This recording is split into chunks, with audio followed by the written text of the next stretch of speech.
kita tidak perlu takut bahwa ada kerjasama antara polisi dan bandar, dan kita serahkan kepada yang bertugas untuk menangani itu. Ya. Tapi yang terpenting adalah bagaimana kita menyelamatkan masyarakat, bagaimana kita memutus mata rantai, hubungan simbiosis tadi, dan hubungan simbiosis tadi bukan hanya dengan masyarakat loh.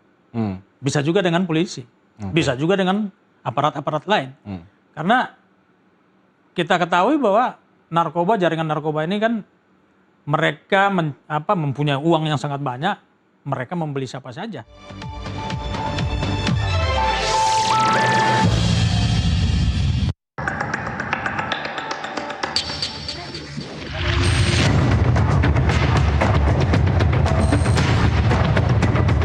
Intinya saya pertama adalah menyelamatkan anggota saya yang saat ini belum ditemukan.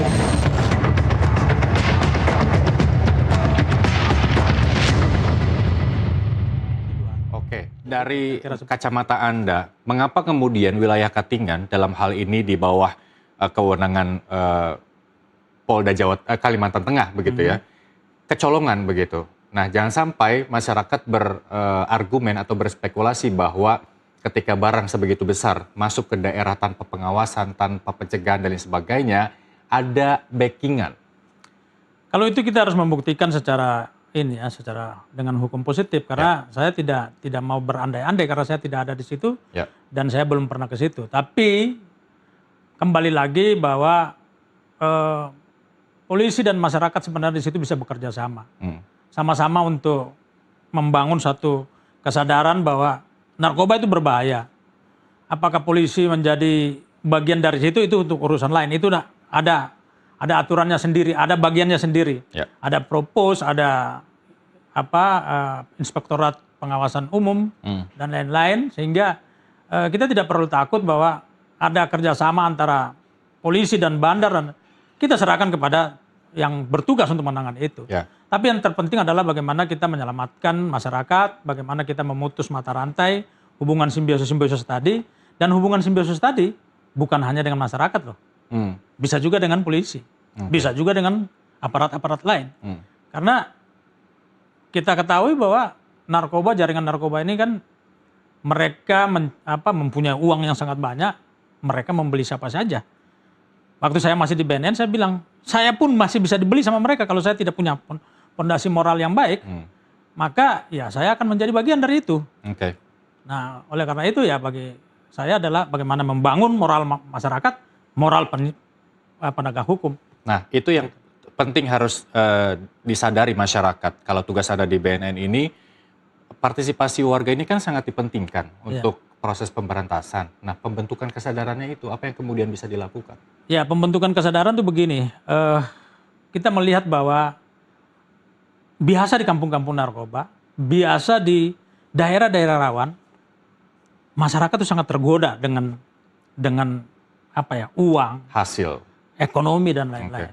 Maka yang pertama adalah, kesadaran pertama adalah kita harus betul-betul meyakini masyarakat bahwa Anda bagian dari sindikat dan merusak tubuh manusia sebagai ciptaan Tuhan yang sangat mulia, tidak boleh dirusak oleh itu. Dan yang kedua, kita tidak bisa hanya membangun semacam istilah saya tuh khotbah di bukit, berkhotbah untuk memberikan sebuah doktrin atau sebuah ajaran tanpa melihat bahwa motif yang muncul dari masyarakat ini sebenarnya apa. Motifnya bisa berbagai macam. Ada ekonomi, ada psikologi dan lain-lain. Motif ini yang harus kita selesaikan. Jadi untuk membangun suatu kesadaran kolektif, maka kita pemetaan betul motif, lalu kemudian dengan motif ini kita pendekatannya tuh berbagai macam pendekatan berdasarkan motif-motif tadi. Jadi bangun kesadaran itu memang sulit, tapi lebih murah daripada sekedar memperbaiki, merehabilitasi dan lain-lain. Ketimbang kita melakukan suatu tindakan, ada baiknya kan kita melakukan langkah preventif gitu ya. Bagaimana kemudian BNN dan kepolisian ini bisa memperkuat deteksi dini, intelijen misalkan, sebelum tim lapangan masuk ke zona berbahaya, Pak Martinus? Ya, saya ketika menjadi kepala BNN itu bahkan saya mencoba untuk keluar jauh dari sekedar membuat strategi yang ada di dalam. Oke. Saya waktu itu bicara langsung dengan Pak Presiden ketika ada rapat Polhukam di situ, saya bilang narkoba ini harus diangkat menjadi isu regional. Karena rata-rata produksi narkoba itu dari luar, kecuali ganja dan obat-obat berbahaya yang memang diproduksi di dalam negeri. Nah, untuk seperti sabu, kokain, kemudian putau atau heroin, itu kita harus membangun kerjasama internasional. Lalu kemudian kita harus membangun benteng-benteng di setiap pesisir dan pintu-pintu masuk. Istilah saya tuh membangun kesadaran kolektif atau benteng, namanya benteng apa ya, untuk masyarakat itu menjaga dirinya sendiri supaya tidak bisa tergoda oleh para bandar dengan uang tadi. Lalu kemudian yang ketiga, kita di kampung-kampung itu kita melakukan pendekatan tematik dengan mengangkat nilai-nilai yang hidup di masyarakat. Contohnya seperti di Aceh, kita bicara tentang Serambi Mekah. Itu kan simbol yang sangat aktual dan sangat masuk dalam kesadaran masyarakat. Bagaimana jangan sampai Serambi Mekah ini dikotorin oleh itu. Lalu angkat lagi isu-isu lain seperti di Madura misalnya, di Padang misalnya. Isu-isu atau simbol-simbol atau nilai-nilai masyarakat itu diangkat kembali. Karena nilai-nilai ini hilang ketika diperhadapkan hari ini dengan berbagai macam isu digital, media sosial dan lain-lain. Maka tugas kita adalah bekerja sama dengan setiap elemen, bekerja sama dengan ulama, pendeta dan lain-lain untuk mengangkat kembali nilai-nilai itu. Oke, kalau menurut sepanjang Anda memimpin BNN, apa sih Pak Martinus yang menjadi kendala terberat dalam pemberantasan extraordinary crime itu? Kendala yang paling berat adalah ketika kita berhadapan dengan orang yang tidak sejalan dengan kita. Baik itu masyarakat maupun anggota kita sendiri. Kadang-kadang kita harus berhadapan dengan anggota yang bermain-main dengan narkoba. Sudah jadi rahasia umum itu, Pak Martinus? Itu rahasia, bukan rahasia umum lagi. Lalu kemudian ada tokoh-tokoh, public figure, betul, patron di masyarakat yang melihat bahwa narkoba ini menguntungkan buat mereka. Ini yang menjadi kendala. Karena apa? Ketika patron, ketika penegak hukum sudah terlibat di situ, maka yang terjadi adalah masyarakat akan mengikuti. Makanya saya bilang patron and client tadi itu, ketika patron sudah terkooptasi, maka di bawahnya juga akan ikut. Polisi, BNN itu adalah patron penegak hukum. Jadi kalau mereka main-main dengan itu, ya udah, siap-siap kita kemunduran generasi kita. Tapi ada gambaran kontras penegakan hukum di Katingan dan penegakan hukum di Medan kemarin. Kan ibu-ibu sempat viral gitu ya, membongkar aktivitas narkoba yang kemudian menjadi pertanyaan bahwa bagaimana polisi tidak menindak perlakuan ataupun aktivitas penyalahgunaan narkoba secara terang-terangan.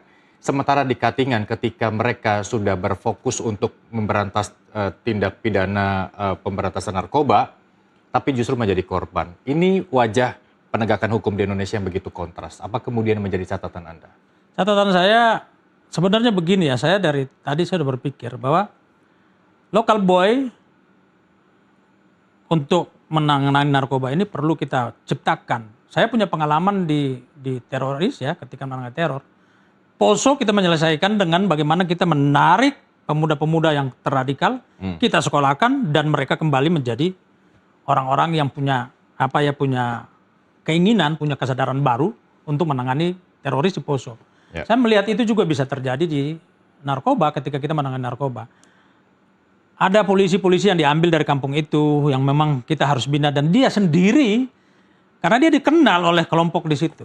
Nah, berhubungan dengan yang Medan tadi, saya juga ingin mengatakan begini, mari kita menciptakan figur-figur masyarakat yang kira-kira punya kesadaran dan bisa hadir di situ menjadi bagian dari penanganan penanggulangan atau penanganan narkoba. Dan polisi harus siap untuk menerima. Kalau polisi tidak siap untuk menerima laporan dan menindak, maka masyarakat akan melapor kepada media sosial. Tapi masyarakat kadung pesimis dengan polisi ketika ada tagline no viral, no justice begitu. Nah, saya khawatirnya bahwa keselamatan ibu-ibu yang memviralkan aktivitas penyalahgunaan narkoba ini terancam begitu kepada bandar-bandar besar. Ya, no viral, no justice ini ya itu sudah menjadi kesadaran baru ya, karena kadang masyarakat merasa menjadi jenuh dengan situasi hari ini. Betul. Lalu kemudian tidak ada lagi tempat menggantung harapan itu. Kemana Maka mereka mengadu, iya. ya kan, kemana mereka berlindung begitu. Makanya saya bilang tadi, ini juga menjadi suatu evaluasi. Lalu kita jangan diam. Kita harus betul-betul merespon laporan itu dan kita melakukan penindakan. Tapi kembali lagi, kalau ada yang main-main, ya jadinya seperti itu. Dan selama saya menjadi kepala BNN, saya melihat banyak sekali aparat yang terlibat. Siapa aja? Kita nggak bilang aparat polisi atau siapa, banyak sekali yang terlibat. Dan itu sudah bukan rahasia umum. Wartawan, polisi, kemudian relawan-relawan tim sukses dan lain-lain banyak. Dan itu kita tangkap semuanya. Oke. Jadi mari saya mencoba sedih untuk ketika Pak bangun lagi Martinus kesadaran. menyebut wartawan terlibat dalam penyalahgunaan narkoba begitu Bukan ya. penyalahgunaan. Kita pernah menemukan catatan-catatan di Kalimantan, ada si A, si B, Oke. kita kan bisa tahu. Ya pokoknya apapun profesinya bahwa mereka tidak kebal di hadapan hukum begitu ya. Betul. Baik, Ya. Pak Martinus, ini terkait dengan proses penyidikan lanjutan terkait pemberantasan narkoba di Katingan. Terus kemudian bagaimana proses penyelidikan untuk menangkap para pelaku yang diduga melakukan pembunuhan terhadap 3 anggota kepolisian. Secara runut apa yang harus dilakukan pihak kepolisian setempat?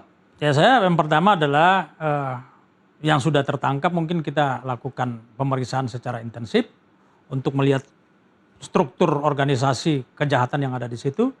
Lalu kemudian yang jelas saya melihat ada 2 hal di situ ya, kejahatan narkoba itu sendiri dan kejahatan pembunuhan terhadap anggota. Itu 2 hal yang berbeda. Jadi polisi harus bisa membedakan itu dengan bagaimana menganalisis. Lalu akan melihat bahwa pembunuhan ini adalah bagian dari narkoba atau dari jaringan narkoba atau tidak. Kalau bukan bagian, nah ini kita ada masalah apa yang ada terjadi di situ. Apakah ini anggota keluarganya yang sakit hati karena ditembak atau lain-lain. Jadi perlu kerja keras untuk kembali melakukan analisis bagaimana membedah satu persatu kasus ini supaya kasus ini menjadi terang. Oke, terakhir Pak Martinus, untuk wajah hukum di Indonesia, bagaimana kemudian yang harus dilakukan bahwasanya negara ini tidak boleh kalah dari bandar narkoba? Ya, kalau saya melihat kejahatan itu, kejahatan terorganize ya, terutama narkoba ini, kita menempatkan masyarakat di dua kumparan kutub. Semakin negara hadir, maka para masyarakat kita ini akan merasa bahwa mereka terlindungi, baik itu secara keamanan, ekonomi, psikologi, sosial, dan lain-lain. Tapi kalau negara tidak hadir di situ dan bandar hadir, maka jangan salahkan kita, jangan salahkan mereka, bahwa mereka akan menjadi bagian dari itu. Maka kuncinya ada bagaimana? Petakan betul bagaimana motif bandar itu masuk. Membangun suatu organisasi kejahatan di situ. Itu penting sekali untuk dipetakan sehingga tools yang kita gunakan juga tepat. Jangan kita datang ke sana hanya dengan ibaratnya apapun makanannya, minumannya. Nah, itu kan kira-kira seperti itu ya. Oke, baik, harapannya memang masyarakat bisa kembali mengandalkan kepolisian untuk berlindung, melapor dan lain sebagainya begitu ya, dan tidak pandang bulu. Saya pikir juga. begini ya, kalau kita bicara narkoba bukan tugas kepolisian saja. Ya. Masyarakat Ada juga tugas penting. dari semua kementerian. Baik. Terutama yang saya ingin tambahkan di sini adalah Kementerian Pembangunan Keluarga. Ini adalah basis dari pembangunan moral dari suatu bangsa ini. Maka dia harus masuk di situ. Oke, siap. Terima kasih Pak makasih. Martinus, Kepala BNN 2023-2025 telah bergabung bersama kami. Kita bertemu di lain kesempatan. Terima kasih. Pemirsa, gugurnya 3 putra terbaik bangsa di Katingan harus menjadi momentum bagi kita semua untuk merapatkan barisan melawan narkoba. Jangan biarkan pengorbanan mereka sia-sia. ETV Prime kembali usai jeda.